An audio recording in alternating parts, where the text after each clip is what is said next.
Olá! Estamos começando mais um programa MFSU Entrevistas. Estamos nesse momento também ao vivo pela nossa rádio MFSU, onde você pode baixar o aplicativo aí no seu celular e ouvir a nossa emissora. O programa estamos ao vivo também, além da rádio MFSU, aqui pelos nossos canais da TVRSU, que é o nosso site tvrsu.com.br, no YouTube TVRSU e nos Facebooks TVRSU Comunitário e MFSU Morro da Fumaça.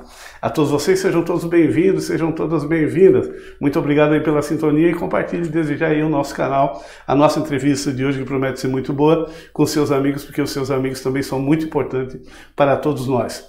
O nosso convidado hoje é Célio Elias, que é vereador do PT em Forquilinha e presidente da Câmara. Hoje é o nosso convidado nesta manhã para fazermos uma conversa. Espero que você goste. Bom dia, Célio. Bom dia, Beto. Bom dia a todos os telespectadores da TV. É com muita honra que a gente vem aqui conversar com o amigo e também trocar umas ideias com todo o povo do Morro da Fumaça e região.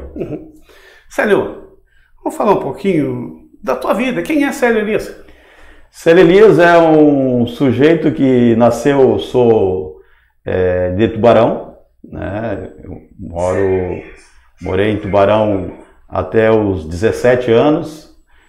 A minha família continua morando em Tubarão. Eu fui estudar na Escola Técnica Federal em Florianópolis.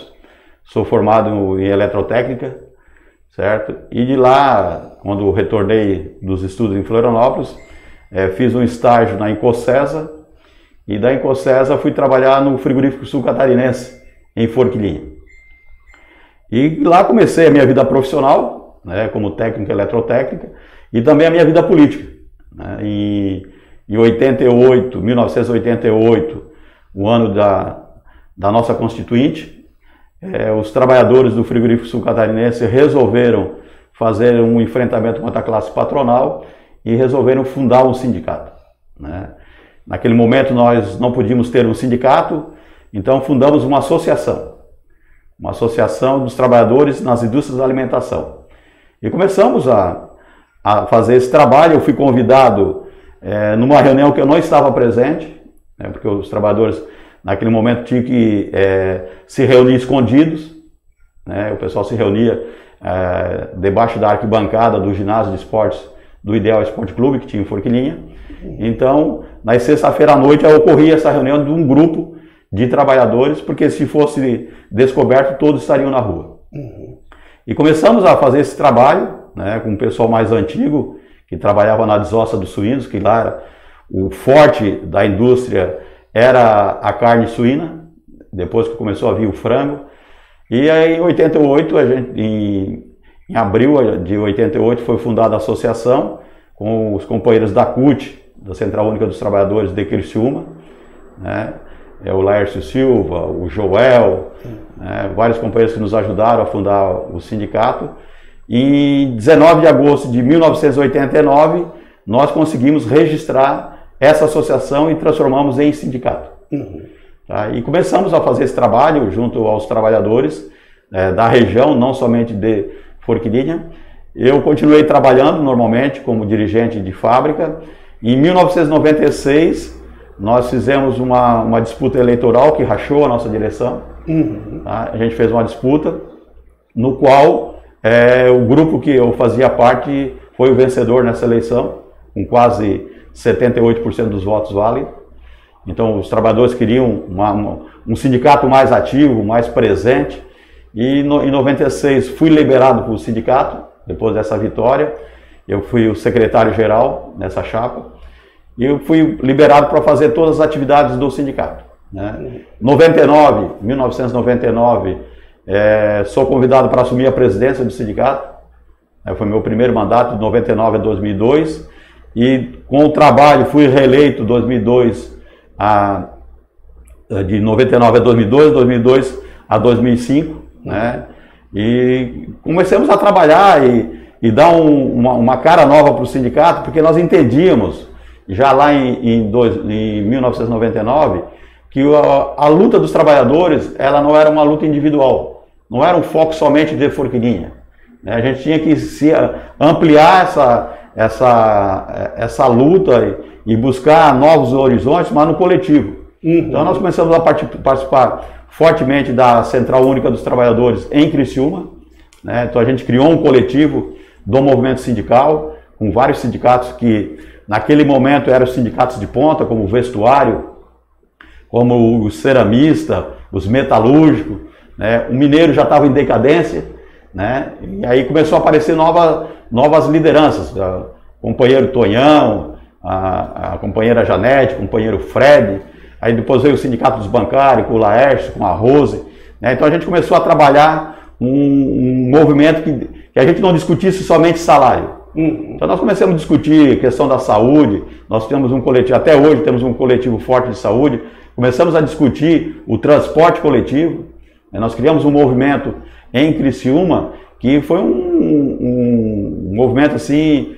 muito forte, e a gente começou a discutir o preço da passagem de ônibus, né? E aí se juntamos com os trabalhadores da área urbana com os estudantes. A gente criou um coletivo que damos o nome de MUTUC, Movimento dos Usuários Transporte Urbanos de Criciúma, e esse movimento começou a ter credibilidade da sociedade. Nós fizemos grandes movimentações de paralisação de 7 dias do transporte coletivo em Criciúma, reivindicando a diminuição da tarifa, viemos buscar a qualidade do transporte coletivo.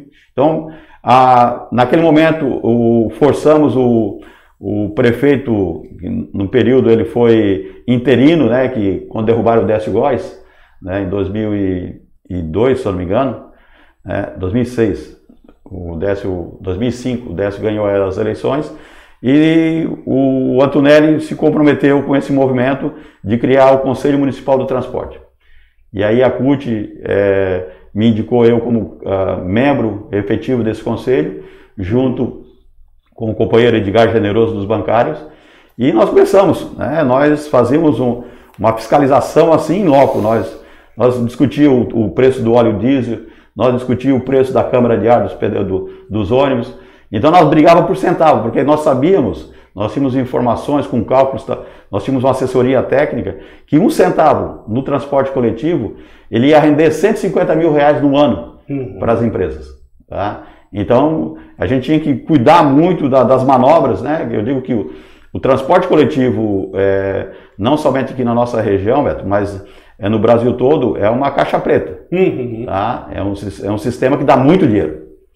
E os caras, quando manobram a questão do cálculo tarifário para 1 centavo, porque isso representa milhões para eles no final e também retira do bolso do trabalhador. Então a gente começou a fazer todo esse debate e ali eu comecei o meu nome começou a aparecer fortemente dentro do movimento sindical, na cidade, na região, e aí declinei para a vida política, né? Eu sou filiado ao Partido dos Trabalhadores, sou um dos fundadores do Partido dos Trabalhadores em 1988.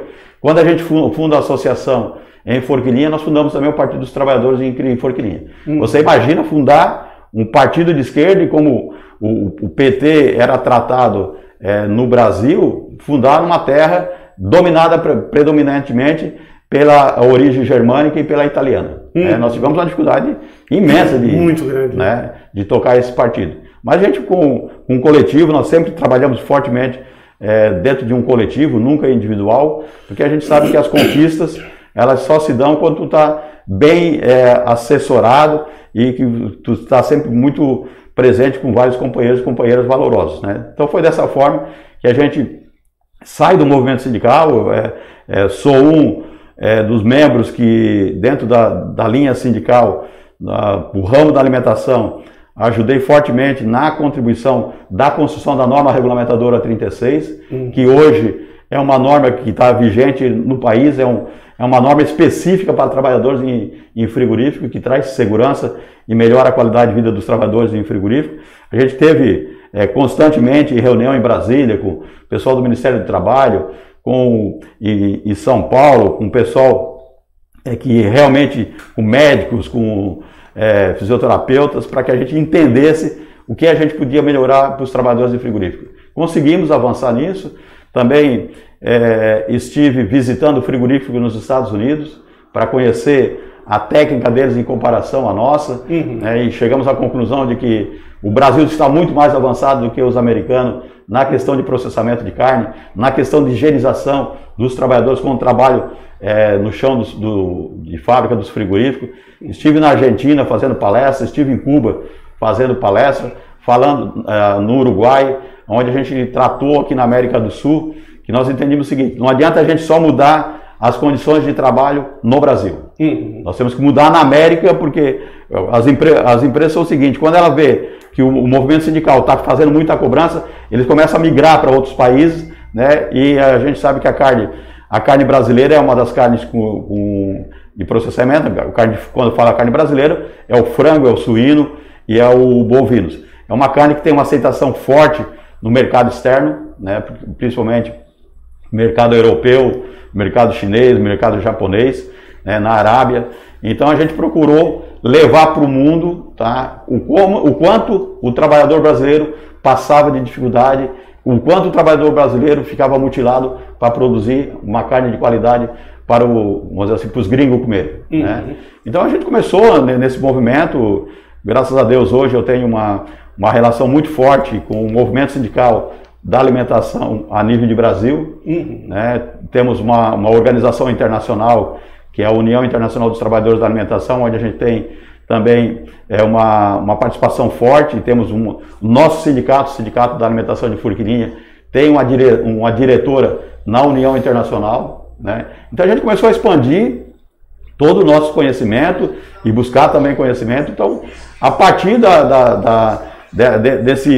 dessa visão que a gente teve de mundo, essa visão que a gente teve para os trabalhadores, nós começamos também a pensar no que a gente poderia fazer para melhorar a vida do trabalhador no bairro, a vida do trabalhador no dia a dia, né? A creche, porque o setor frigorífico ele é composto aí de 65% do sexo feminino. O número de trabalhadores mulheres no frigorífico ele é 3 vezes maior do que o número de homens. Então a gente começou também a ter esse foco, o sindicato teve essa visão, e aí pensamos no seguinte: a saída é nós termos um candidato a vereador.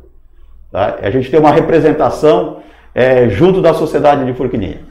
Eu aí me lanço a candidato a vereador em 2000, onde eu fiz 81 votos. Né? Depois fui não me elegi, é claro, foi a minha primeira eleição. Eu apareço no movimento sindical a partir de 99, né? Quando eu faço o meu primeiro mandato na condição de presidente. Aí, em 2004 eu fui novamente, 264 votos. 2008, 475. 2012, 709. 2008 eu fiquei como primeiro suplente. E aí o meu companheiro que se elegeu, o PT tem cadeira cativa na Câmara de Vereadores desde 2004. Desde 2004. Tá? Sempre tivemos candidato, uma cadeira do PT em 2004. 2008, o representante da Coperminas, que tinha uma estrutura muito forte dentro de Forquilinha, se elegeu vereador, e eu fui o segundo vereador mais votado do PT. Perdi para ele por 35 votos. Tá? E aí ele assume a Secretaria de Saúde, eu assumo a Câmara de Vereadores, e de lá para cá eu não saí mais da Câmara. Né? Então eu estou indo aí praticamente fazendo meu terceiro mandato. Em 2012 eu fiz 709 votos, 2016 817, e agora na última eleição eu fiz 565. Né? E felizmente fui eleito no dia 1º de janeiro como presidente do Legislativo de Forquilinha. Então, isso é um pouco da minha história dentro do município, dentro do movimento sindical, né? E a gente sempre procurou revitalizar as novas vidas que vêm para dentro do sindicato, para que a gente possa dar continuidade a esse trabalho. Eu sempre digo o seguinte: cada um de nós tem o tempo, tem o espaço e o tempo certo para estar em qualquer entidade. Não pense que você pode ser eternizado no poder.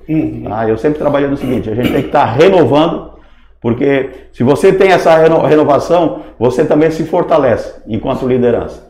E a gente sempre procurou fazer isso, tanto dentro do sindicato, quanto dentro do Partido dos Trabalhadores, que a gente possa se renovar, para que a gente possa trazer novas ideias e que possamos cada vez mais trazer o benefício à classe trabalhadora. Muito bem, te acompanha hoje também a Zenir. A Zenir, companheira de sindicato também, Isso. né?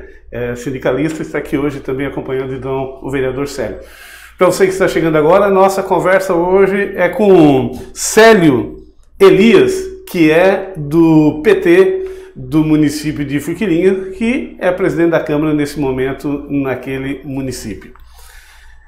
Agora sim, agora nós estamos ao vivo também pela rádio, tivemos um problema, mas agora está tudo ok, você pode assistir pela nossa rádio, pode ouvir também pela nossa rádio, baixe o aplicativo Rádio MF Sul. Vai lá no Google Play e baixa aí no seu celular, é um aplicativo leve que você não vai ter nenhum problema, você pode ligar no rádio, acessar o aplicativo e depois navegar pela internet ouvindo o nosso programa de hoje. Quero lembrar você também que logo após essa entrevista você vai ficar também com essa parceria que nós temos com a Rádio Câmara de Brasília, onde todas as informações daquela casa legisladora e as informações do Brasil e do mundo a todo instante para você, intercalando com música bem bacana, certamente você vai gostar de ficar sintonizado na nossa Rádio MF Sul. E está vindo muita novidade por aí. Quero lembrar você que o nosso programa no oferecimento de Sermofu, estamos todos conectados nessa energia. Pois bem, Célio, eu estava conversando nos bastidores um pouquinho contigo, eu percebo que lá o PT formalizou uma parceria, ou, digamos assim, algumas coligações com o PP, que é meio raro de dar certo, PT e partidos mais, podemos dizer, mais de direita, de centro e de direita, né? Como é que foi construído isso?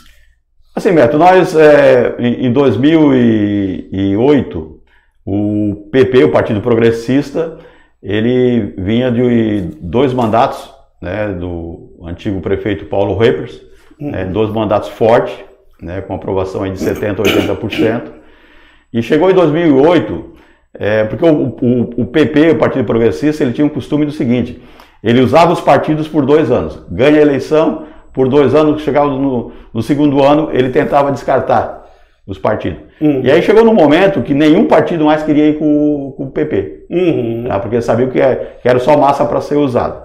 E o PP nos procurou, né, para nós indicarmos o vice.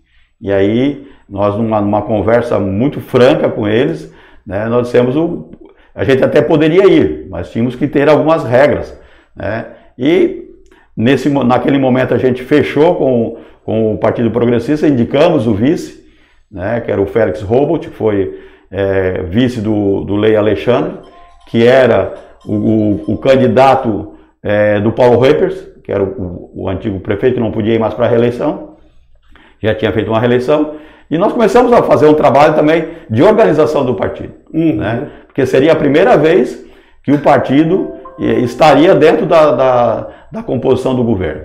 Mas eu quero te dizer que é um fato assim muito, que eu acho que foi marcante para nós, para a gente chegar em 2008 com essa condição de ser procurado como um grande partido para estar junto com o Partido Progressista, é que no ano de 2000, tá, teve a eleição do ano de 2000, o PT, o Partido Trabalhador, ele foi procurado por todos os partidos que queria na coligação. E nós dissemos o seguinte, nós vamos se nós formos o vice. E nós queríamos ir com o PDT, que era o Vanderlei Henrique. Tá? E o Vanderlei Henrique disse o seguinte, nós não vamos abrir a vice. A vice nós já temos o candidato, nós vamos com chapa pura, e aí nós dissemos, então não tem jogo. O PP também do Paulo Reppers, que disputou em 2000, também nos procurou para que nós fôssemos apenas massa de manobra dentro da coligação. Nós dissemos que não. Aí resolvemos sair com chapa pura. Tá? Nós saímos com chapa pura, o Félix de candidato a prefeito e o outro companheiro nosso de vice, e saímos com 5 candidatos para vereador. Então a gente sabia que não íamos ter chance nenhuma, chance era 0. Mas nós tínhamos que marcar a vida do partido dentro de Forquilinha. Tá? Então acho que ali foi divisor de água. Porque ninguém acreditava que nós íamos fazer aquilo e que segundo, ninguém acreditava que nós iríamos até o final. Nós fomos até o final, nós fizemos aí em torno de 450 votos para prefeito, né, e em torno de uns 320 para vereador, somando tudo. Então, para nós era pouco votos, né, o pessoal ria de nós, Mas nós deixamos a marca, nós dissemos o seguinte, nós não viemos para brincar. Em 2004, o PDT nos convida para ser o vice. E aí estava entre nós e o MDB. Como a gente fez aquele ato histórico em 2000, eles sabiam o seguinte, se nós não fosse vice, nós íamos sair sozinhos e a chance deles de vitória diminuiria muito. Tá? E realmente nós fomos convidados, daí ficamos como vice, mas perdemos para o Paulo Reppers. Em 2008, o Paulo Reppers convida nós para ser o vice, né, e a gente colocou o Félix. Em 2012, né, a nossa coligação com o PP, ela fica aí em torno de 3 anos, né, rompeu. Em 2012, o PSD convidou nós para ser o vice. Nós fomos de vice do PSD com o Félix também. Em 2016, o PP se arrependeu do que tinham feito para nós, a traição, o que eles vinham fazendo com todos os partidos, mas quando nós saímos, todos os nossos, nós tínhamos aí em torno de 5 cargos na prefeitura, todos eles nós retiramos. Eles achavam que iam cooptar essas pessoas para ficarem dentro do governo. Nós retiramos todos, saiu todo mundo. Porque a gente tinha um acordo seguinte, nós vamos estar com cargo de confiança dentro da administração até o momento que a gente esteja dentro, o partido esteja dentro da coligação. Então saímos todos. Em 2016, o PP retorna, o Partido Progressista retorna toda a conversação com o PT, para o PT ser o vice do Dimas. Tá? E o Félix Robot, novamente, ele sai como vice do Dimas e nós ganhamos a eleição por 190 votos. Né? Foi uma eleição muito apertada, né? E ficou registrado que aquela vitória teve uma força muito forte do partido, do PT, né? E agora em 2020, né, com o atual prefeito, no qual nós fomos vitoriosos, eles nos convidaram para ser parceiros deles na coligação e se houvesse a vitória, tá, o PT estaria com a presença da Câmara. E nós fizemos um vereador, que sou eu, né, na Câmara de Vereadores de Forquilinha, ela é composta por 9 pessoas, certo? Onde hoje nós temos 7 homens e pela primeira vez a Câmara de Vereadores de Forquilinha, ela tem 2 mulheres. Tá? Então o movimento feminino nas eleições ele teve um crescente em todo o país e Forquilinha não foi diferente. Tá? Então atualmente eu fui eleito dia 1º de janeiro como presidente da Câmara com 7 votos. A nossa coligação tem 5 pessoas, como eu falei, são 9 e a gente conseguiu mais 2 votos da oposição e hoje nós temos um mandato aí de 2 anos. Tá? 2 anos. 2 anos nosso mandato, certo? E aí não pode ter reeleição, e isso foi um projeto meu em 2017, que eu entendo de que a composição da mesa diretora da Câmara de Vereadores, ela tem que ser no máximo 2 anos, porque tu tem que dar oportunidade para outros colegas que queiram ter a oportunidade de presidir a Câmara de Vereadores. Te confesso que é uma experiência ímpar, tá? É uma experiência ímpar de tu estar à frente do Poder Legislativo do teu município. É uma responsabilidade muito forte, tá? Porque as cobranças elas são maiores, né? A participação tua ela tem que ser realmente uma participação que aquele espaço de poder possa possibilitar tu melhorar através de projetos a vida das pessoas. Certo? Então está sendo uma experiência muito importante para mim, né? Porque eu entendo, como te falei no início, toda a nossa luta ela tem que ser coletiva. Né? E eu digo o seguinte, Beto, eu só cheguei nessa condição de presidente da Câmara, cheguei na condição de presidente do Sindicato de Alimentação, porque as pessoas acreditaram em mim. Tá? E tu não pode virar as costas para essas pessoas. Sim. Então a gente sempre teve esse trabalho de valorizar sempre aqueles que estão junto contigo.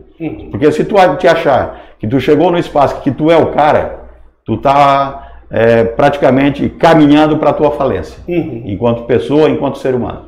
Tá? Nada se constrói, ainda mais dentro do partido, ainda mais naquilo que a gente acredita e aquilo que a gente sonha, que é melhorar a vida das pessoas. A gente só melhora quando tu tem um coletivo que te abraça e que tu seja um instrumento desse coletivo. Não é que tu é o dono desse coletivo, tu passa a ser um instrumento desse coletivo.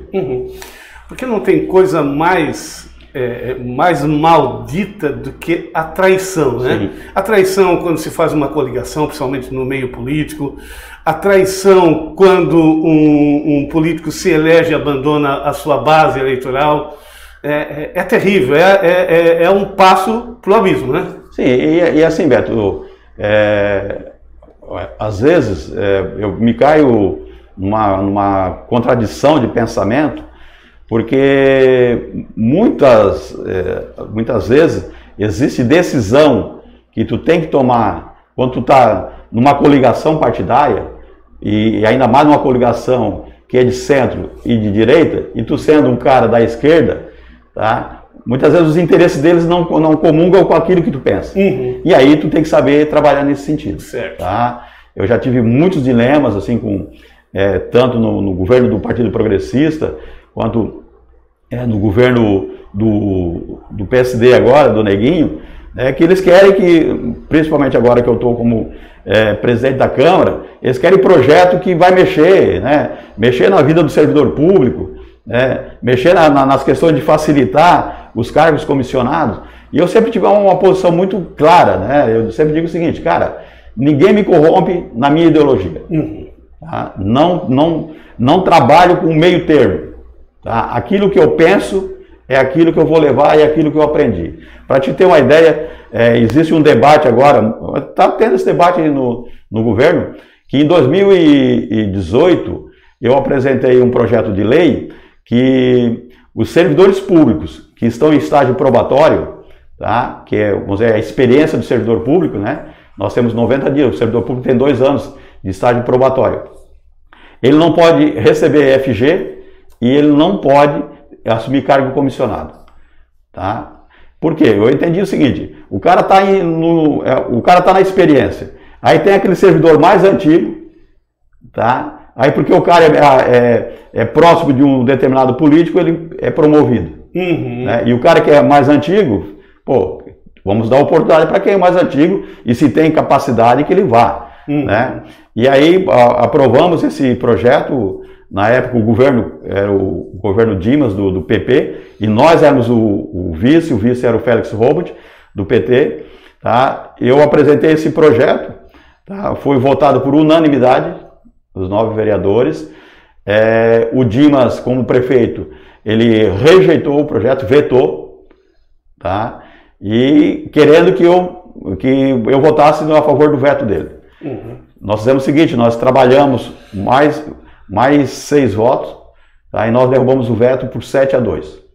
Tá? E hoje isso é lei no município. Uhum. Tá? E agora o governo do Neguinho está querendo derrubar essa lei. Uhum. Eu disse para ele o seguinte,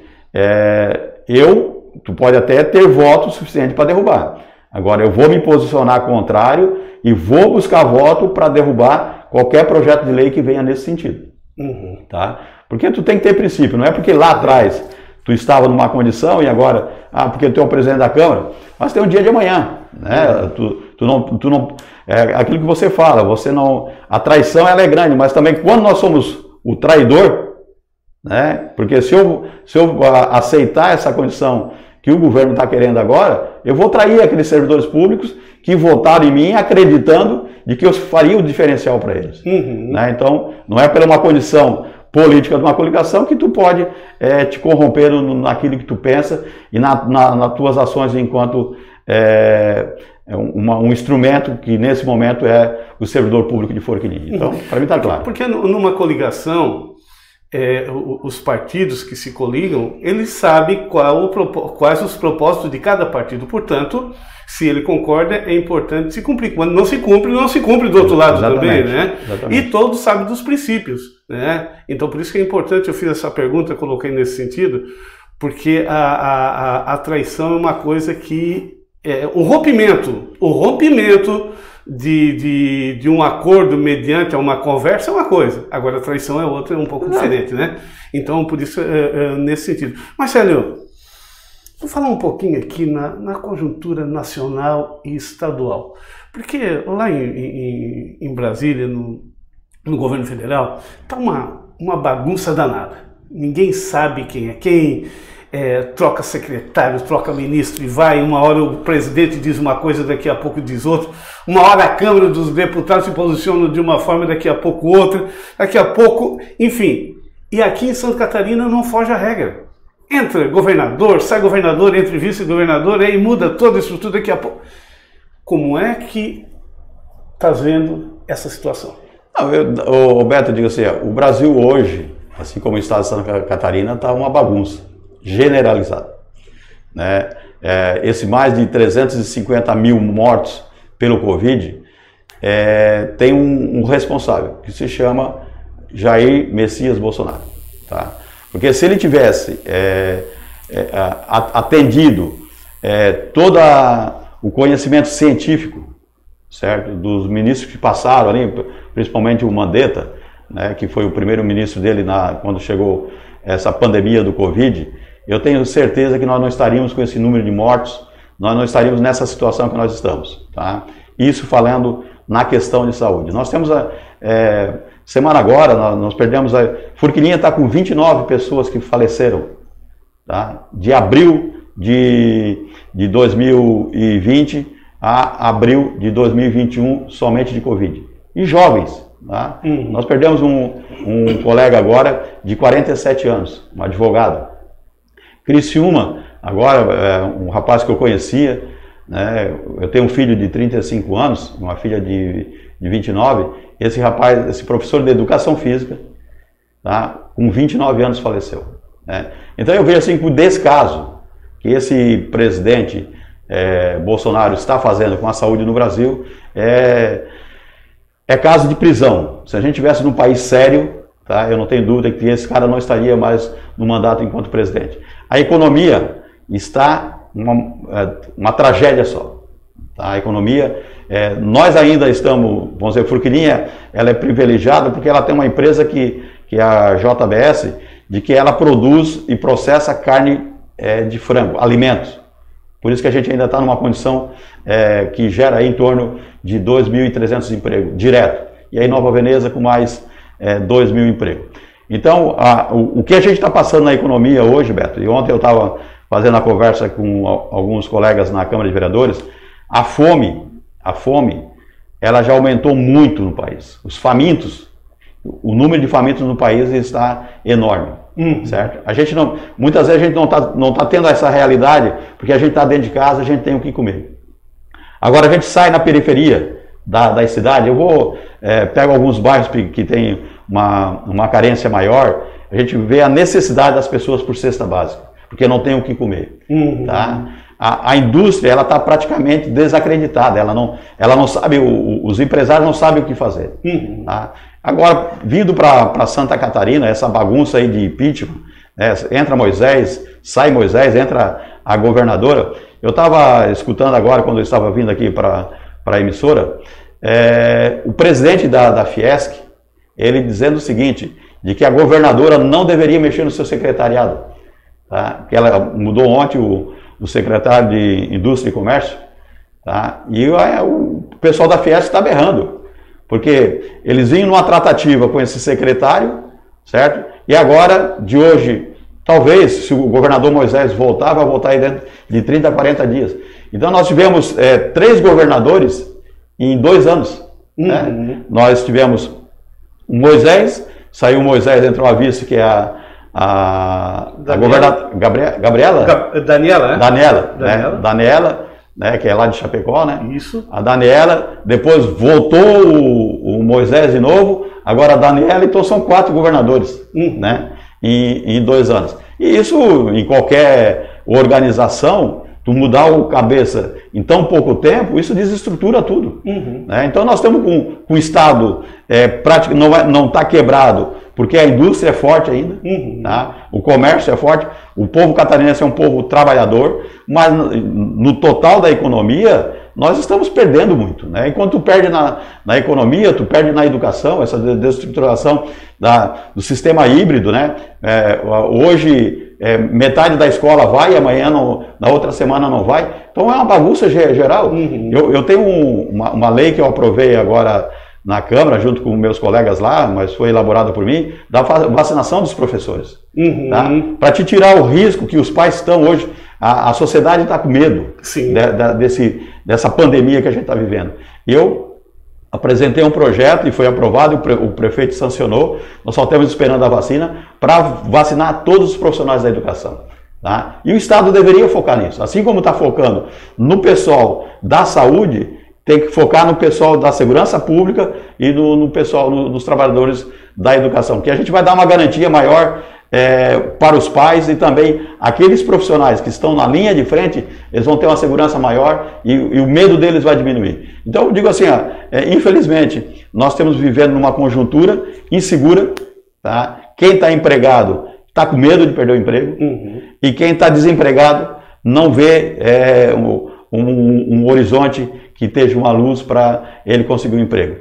Também hoje nós temos uma decadência muito forte no salário do trabalhador brasileiro, né? O salário nosso está despencando, certo? O custo de vida disparou, né? E quando você vai discutir reajuste salarial, a classe patronal, quando quer passar, só passa o índice inflacionário dos últimos 12 meses. Então o povo está empobrecendo, né?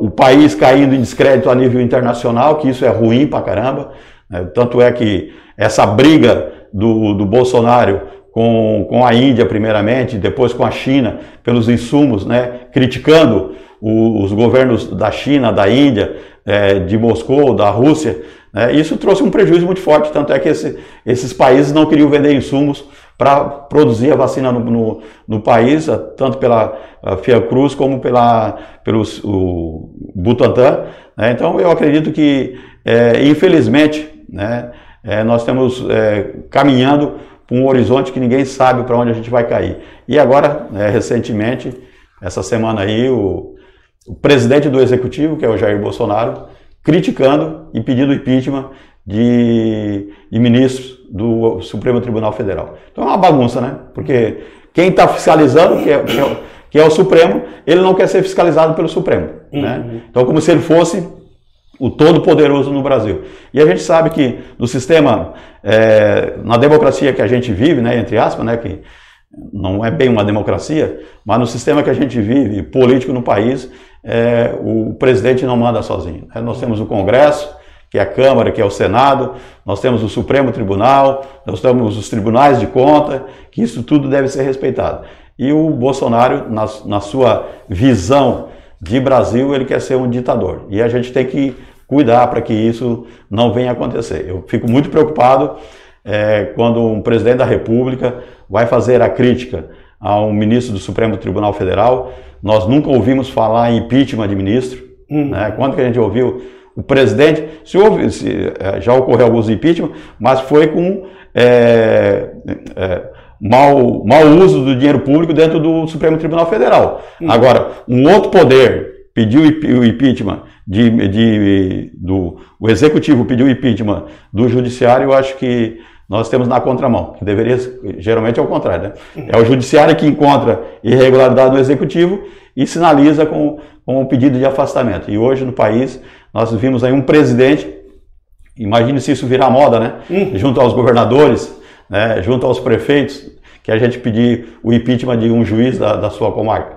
Né? Então isso está uma turbulência muito forte e esse descrédito que o país está sendo visto pelo mundo em relação à questão do meio ambiente, em relação à proteção à mulher, né? Nós nunca vimos tantas mulheres serem assassinadas, né? Esses casos aí desse menino do Henry aí, né? com tanta agressão. Tanta agressão. Então eu digo assim, essa questão do armamento, vamos se armar, é como se tu se armando, tu tá protegido.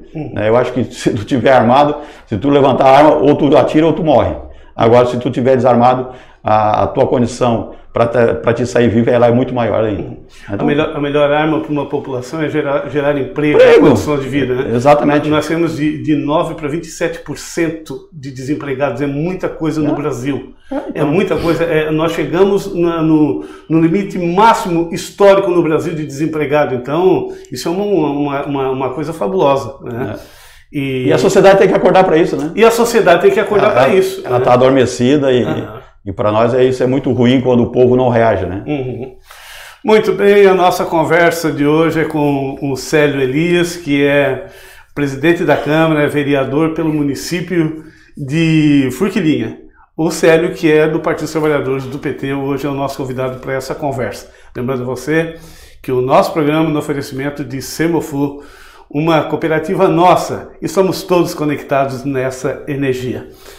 Célio, falamos um pouquinho da conjuntura nacional, vamos falar um pouquinho dos últimos acontecimentos em relação ao presidente Lula. Como é que tu estás vendo? Como é que foi a decisão que aconteceu? Claro que eu estou perguntando para um petista, mas é bom ter essa avaliação também interna. Como é que tu avalia essa decisão do Supremo em relação ao presidente Lula e quais as possibilidades, como é que se encaminha a política no Brasil e o que ela deve refletir nos municípios aqui para frente? Beto, eu vejo o seguinte, como eu te falei, eu tenho uma relação a nível nacional aí muito forte, não só dentro do movimento sindical, mas também dentro do PT. Eu tive a felicidade, no dia que o Lula foi preso lá em São Bernardo do Campo, eu estava lá. A gente amanheceu lá em São Bernardo, naquele dia triste para nós que acreditamos numa sociedade igualitária para todos, que todos tenham o direito ao que diz a Constituição, à saúde, à educação, à habitação, uma vida digna. Eu te confesso que muitas vezes eu parava e me perguntava se realmente o Lula era inocente ou não. Com tantas informações que chegavam na nossa mente através da mídia nacional. Que todo mundo, Lula ladrão, PT corrupto, fora PT. Era que se ouvia, né? Que se ouvia, fora Dilma. E a gente, cara, aquilo ali nos machucava muito. Porque a gente acreditou no Lula, acreditou na Dilma, acreditou no PT. E tudo aquilo que vinha para nós era assim muito triste, né? A gente tem aquelas informações de corrupção, de roubo, né? Mas lá no fundo a gente dizia, não, o cara ele não poderia ter feito isso com a sociedade, com os companheiros que acreditavam tanto nele e que levaram ele a 2 mandatos brilhantes como presidente da República e a condução da Dilma por 2 mandatos também. O último não foi concluído, mas a gente sabe o cenário que foi feito para que a Dilma não terminasse. Agora, o que o Moro fez, o que o Dallagnol fez, são 2 caras que, aquilo que eu digo, se é um país sério, esses caras estavam presos já. Tá? Quebrar a indústria brasileira, que quebrou. Eles quebraram a indústria brasileira, né? Com esse apoio do norte-americano, né? Com essa vontade. E eu só te digo o seguinte, tinha um foco americano dos Estados Unidos, os caras diziam, mas vocês estão loucos, os Estados Unidos, assim, tinha um foco, que era a indústria petrolífera. Tá? Eles viram que quando o Partido dos Trabalhadores estava no poder, tá? A indústria petrolífera nossa estava despontando. Nós estávamos comprando indústrias dos Estados Unidos. Tá? A Petrobras nossa estava se associando à indústria de petróleo da Arábia Saudita, tá? Da Bolívia. Certo? E aí, Venezuela, quando os caras viram isso, tá? Eles disseram, não, nós temos que acabar. E pegaram esse Moro, que foi treinado, Dallagnol, e vamos pegar a figura principal desse partido, que era o Lula. Tá? E criaram todo esse cenário de corrupção, e agora, com essa decisão do STF de considerar o Moro parcial, né? Ele foi parcial em retirar, para atacar o Lula, prender o Lula e tirar o Lula das eleições, porque todos nós sabíamos, né, que se o Lula vai para a eleição, o Lula era o presidente em 2018, sim, não era o Bolsonaro. E as pesquisas apontavam isso. Né? Então os caras tinham toda essa estrutura.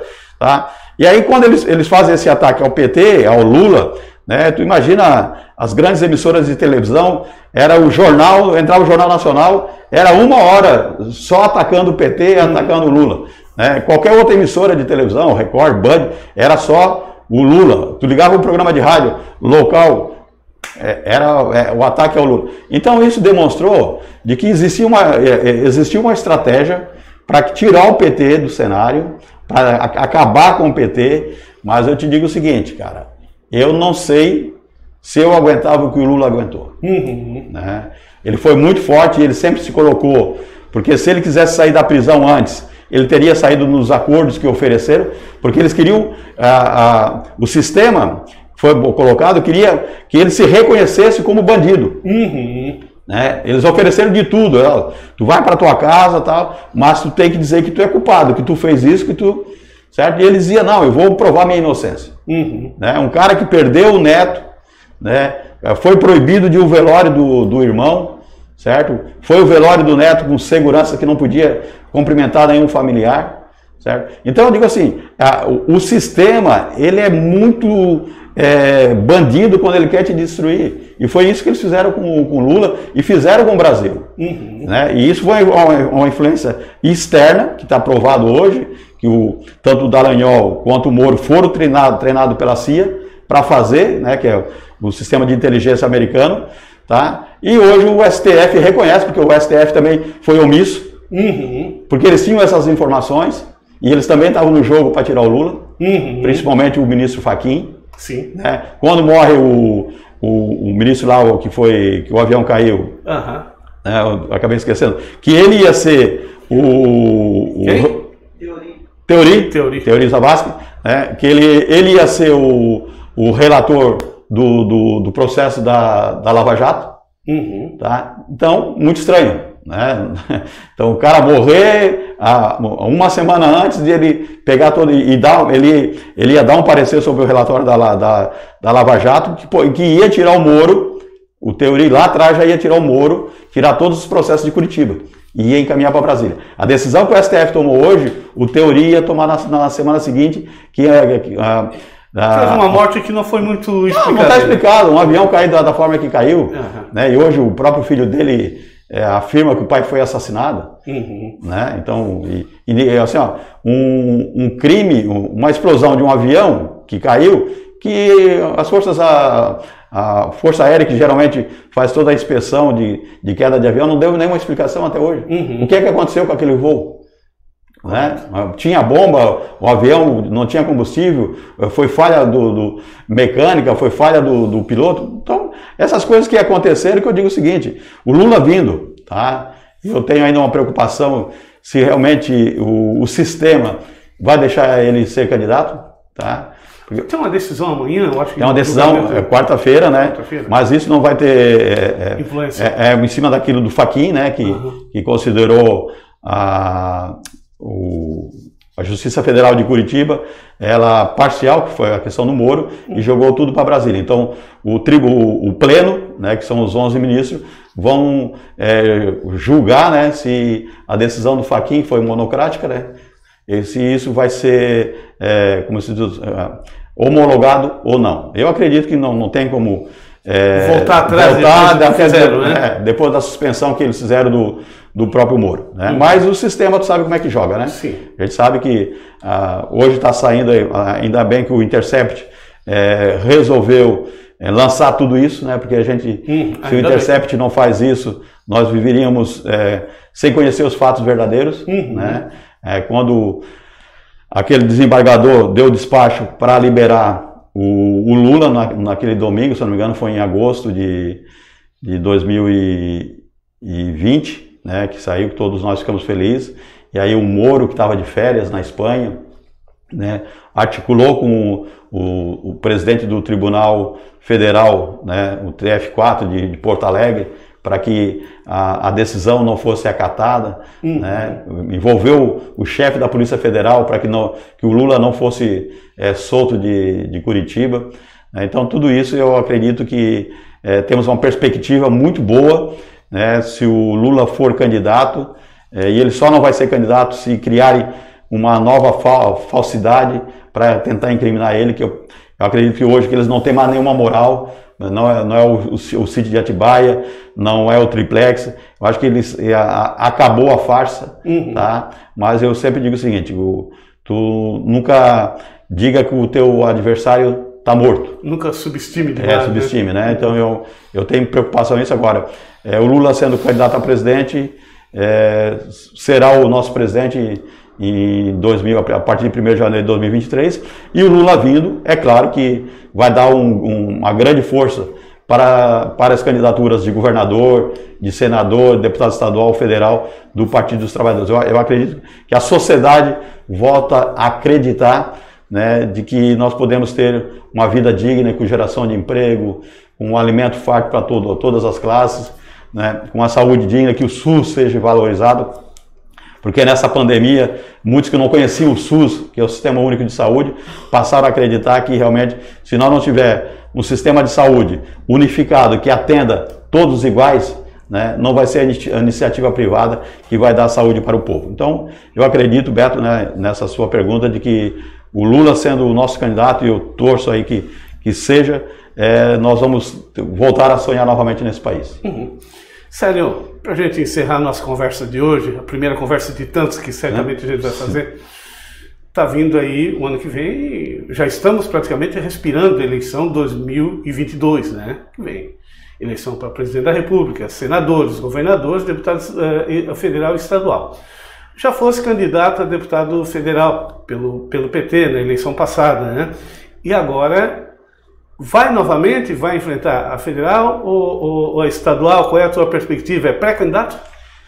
Beto, eu fui convidado, né, em 2018, não tinha nenhuma... Eu estava como vereador no município de Forquilinha, eu fui convidado pelo Partido dos Trabalhadores de Criciúma, não foi nem Forquilinha, o pessoal de Criciúma que me convidou, até porque nós estávamos num debate da reforma trabalhista, da reforma previdenciária. Então, como eu sou oriundo do movimento sindical, eles me convidaram para ser candidato a deputado federal. Nos 30, 40 dias ali eu resisti pra caramba, né? Uma eleição de vereador, quem é candidato sabe que é um desgaste muito grande uma eleição de vereador. Imagina tu ir para uma eleição de deputado federal, que tu tem que percorrer o estado todo, tá? Mas depois de muitas conversas, diálogo com vários companheiros, companheiras, cheguei à conclusão de que eu teria esse compromisso com o partido. Não somente com o partido, mas com os trabalhadores, que a gente tinha que fazer o debate, mostrar para os trabalhadores o que estava em jogo naquela eleição. Mas infelizmente a gente não foi ouvido. Né? Eu tive muitos não na cara, que a gente ia para a porta de fábrica e o trabalhador dizia o seguinte: cara, eu gosto de ti, confio em ti, agora tu está no partido errado, não vou votar em ti por causa do partido. Aí a gente disse, cara, nós estamos perdendo isso, perdendo aquilo, tá? O salário nosso está caindo cada vez mais, mas não tinha, a gente não conseguia dialogar com os trabalhadores naquele momento. Fui candidato, tive a felicidade de fazer 7.500 votos, tá? Que para mim foi muito voto. Né? Tu imagina tu ter 7.500 pessoas no estado, que muitos não te conhecem, acreditar, porque o voto é um voto de crédito que tu dá no teu candidato, né? Então eu recebi 7.500 votos, então, eu saí muito empolgado da eleição. Chorei, claro, que eu esperava muito mais, eu trabalhei na perspectiva de 14 a 15 mil votos, né? Mas toda a conjuntura que a gente estava vivendo, o partido sofrendo esse ataque que a gente conversou até agora. Porque era ataque diário, simultâneo, né? Tanto é que o trabalhador que me conhecia, né, que vota em mim para vereador, dizia assim, não, eu não vou votar por causa do teu partido. Para deputado federal, ele dizia, não vou votar. Mas dizia, porque o trabalhador não entendia tudo aquilo naquele momento. Aquela lavagem cerebral lá estava muito grande, né? Aquilo que eu te disse, é um momento que até nós duvidávamos de que se a gente estava correto ou não. Então eu fiz 7.500 votos, tá? Me reelegi, isso ajudou também para minha candidatura agora a vereador, também me deu uma visualização, assim, o meu nome também apareceu mais na cidade, na região, porque a gente estava em debate de rádio, como a gente está fazendo aqui. Naquele período ali de 45 dias, a gente frequentava debate de rádio, de televisão, de universidade, e a gente conseguia levar a mensagem do partido. Eu acho que isso que é importante quando tu é candidato, tu consegue dialogar, porque se nós não tiver representante, quem é que vai falar por nós? Então eu pensei nisso, né? Então eu vou ter que ir para dialogar com os trabalhadores, mostrar a necessidade dos trabalhadores. E agora, eu tive uma conversa com o presidente Décio Lima, isso depois da eleição, né, que eu me elegi vereador, para me reeleger, né? Aí coloquei para ele, eu tenho a intenção de ser candidato a deputado estadual. Daí ele disse, não, eu assino embaixo. O Décio me deu eu assino embaixo, vamos para a convenção, porque o partido ele pode colocar até 60 candidatos, né? Porque a lei diz que é o número de vagas da Assembleia Legislativa, que são 40, mais 50%. Então, cada partido vai poder colocar 60 candidatos a deputado estadual e 24 a deputado federal, que é o número de Santa Catarina são 16. Então eu acredito assim, Beto, que eu tenho esse compromisso com os trabalhadores. Né? Muitos dizem assim, cara, vai descansar. Eu estou com 59 anos. A minha família é contra pra caramba de eu estar na vida pública. Os meus filhos dizem, pai, chega, vai descansar. Mas eu digo o seguinte, esse compromisso eu tenho com os trabalhadores. Tá? Porque eu me coloco assim, se eu não estiver lá, parece que está faltando alguma coisa para a gente... não é o resultado eleitoral de Vitória. Eu sei que uma eleição de deputado estadual, né, para um cidadão de Forquilinha, uma cidade de 27 mil habitantes, é uma coisa assim meio, um pouco complicada, né? Até porque a gente não tem a estrutura que muitos candidatos têm. Né? Então, para te ter uma ideia, eu gastei na minha eleição uma miséria, tá? Comparado com outros candidatos que foram para o processo eleitoral. Então eu digo que esse compromisso eu tenho com o partido. E esse compromisso eu tenho com os trabalhadores. Eu vou, somente se o partido achar que não é interessante, o meu nome está nos quadros entre os 60, que eu vou desistir. Mas tendo o aval do partido, tendo o aval do Partido dos Trabalhadores de Forquilinha, tá? Eu vou estar na trincheira, vou percorrer esse estado, levando o debate da classe trabalhadora, que é a necessidade de a gente avançar na questão da educação. Nós temos que discutir o aumento do salário regional, tá, de Santa Catarina. Nós temos que discutir a melhoria e o fortalecimento do SUS no nosso estado. Então, esse compromisso eu tenho com os trabalhadores. Porque eu sempre digo o seguinte, se tu tiver uma saúde onde eu preciso, enquanto trabalhador, enquanto o cidadão que está nos assistindo agora precise, e vai lá e ele tem um atendimento na unidade de saúde do bairro dele, esse dinheiro ele não vai gastar no plano privado. Ele não vai pagar uma consulta de 400, 500 reais. Que a grande maioria dos trabalhadores não tem isso. Né? Às vezes a gente perde um ente querido, ou uma doença se agrava ainda mais, porque tu não tem o dinheiro para custear esse tratamento. Né? Então, é nesse sentido que eu quero estar nessa peleia. Né? Então, eu sou pré-candidato, já me lancei terminou a eleição para vereador, eu me reelegi, eu disse o seguinte, meu foco, eu sou pré-candidato a deputado estadual, tá? Não serei mais candidato a vereador em 2024, eu acho que 3 mandatos já é o suficiente, tá? Mas eu tenho essa vontade de estar na Assembleia Legislativa e fazendo o debate durante o período eleitoral para que a gente possa colocar, né? E que, quem sabe, a gente consiga, através das palavras que a gente vai estar dialogando com os trabalhadores nas portas de fábrica, porque eu sou um dirigente muito de porta de fábrica, eu sou de estar na porta de fábrica. Na minha campanha de federal, eu tive lá quase na divisa de Dionísio Cerqueira, tá, dialogando com os trabalhadores em frigorífico, tive em Concórdia, tive em São Miguel do Oeste, Chapecó. Então eu fiz uma campanha de gente grande. Eu percorri todo o estado aí e graças a Deus a gente teve essa votação, que não estou analisando no contexto de campanhas de deputados que têm o poder aquisitivo, é uma merreca, 7.500 votos, teve negócio de fazer 100 e poucos mil votos, né? Mas eu digo que o meu papel eu cumpri, né, e saí orgulhoso do papel que eu fiz e quero novamente repetir agora mais como candidato a deputado estadual pelo Partido dos Trabalhadores aqui em Santa Catarina. Muito bem, a nossa conversa de hoje é com o Célio Elias, do Partido dos Trabalhadores do município de Forquilinha, que é presidente da Câmara. O nosso programa de oferecimento de Semafu, uma cooperativa nossa, todos nós conectados nessa energia. Célio, estamos chegando ao final então agora. Aquilo que eu não perguntei, que tu gostaria de responder, por favor, de falar, pode se dirigir àquela câmera. Eu só quero aqui conclamar, principalmente os trabalhadores aqui da região do Morro da Fumaça, né? Nós temos associados aqui no cerealista Fumacense, né? Temos alguns bons colegas ali, tá? E dizer o seguinte, que nós temos que acreditar em nós mesmos, né? Eu tenho a certeza que quando a classe trabalhadora ela se une por um objetivo que é melhorar a nossa qualidade de vida, porque o grande capital não pensa nisso. O grande capital ele pensa na exploração dos trabalhadores. E nós, enquanto trabalhadores, temos que pensar na nossa organização. Não uma organização para fazer o enfrentamento, mas que a gente diga o seguinte, nós queremos também a divisão de renda, nós precisamos ter saúde de qualidade para nós, para a nossa família.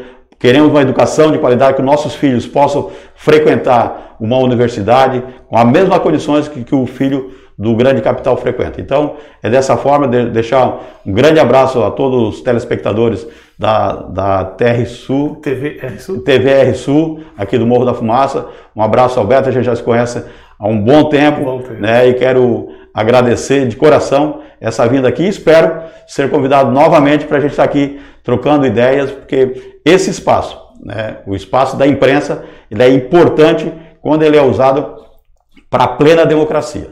Tá? É um espaço que eu sempre valorizo, que a imprensa no Brasil ela tem que ter liberdade. A liberdade para levar a verdadeira informação para toda a sociedade. E a TV aqui e a rádio, eu não tenho dúvida de que fazem esse papel e muito bem feito. Um abraço a vocês, fiquem com Deus e que a vacina chegue para todos nós o mais rápido possível. Grande abraço. Muito bem, Célio, muito obrigado. Claro, essa é a primeira conversa de uma série que a gente vai estar fazendo aí. Sempre muito sucesso aí nessa tua caminhada. Espero que tu alcance sempre o teu objetivo, porque só alcança quem busca, né? Exatamente. Muito bem a todos vocês, muito obrigado pela companhia. Nós ficamos por aqui e essa entrevista fica aí gravada nos nossos canais. Também hoje ainda vai estar lá no tvrsul.com.br, mediante a tantas outras entrevistas. Nosso canal 24 horas por dia no ar, e também a nossa rádio MFSU 24 horas por dia no ar, sempre com uma boa entrevista, sempre com um bom bate-papo, sempre com boas informações. Forte abraço, até o nosso próximo encontro.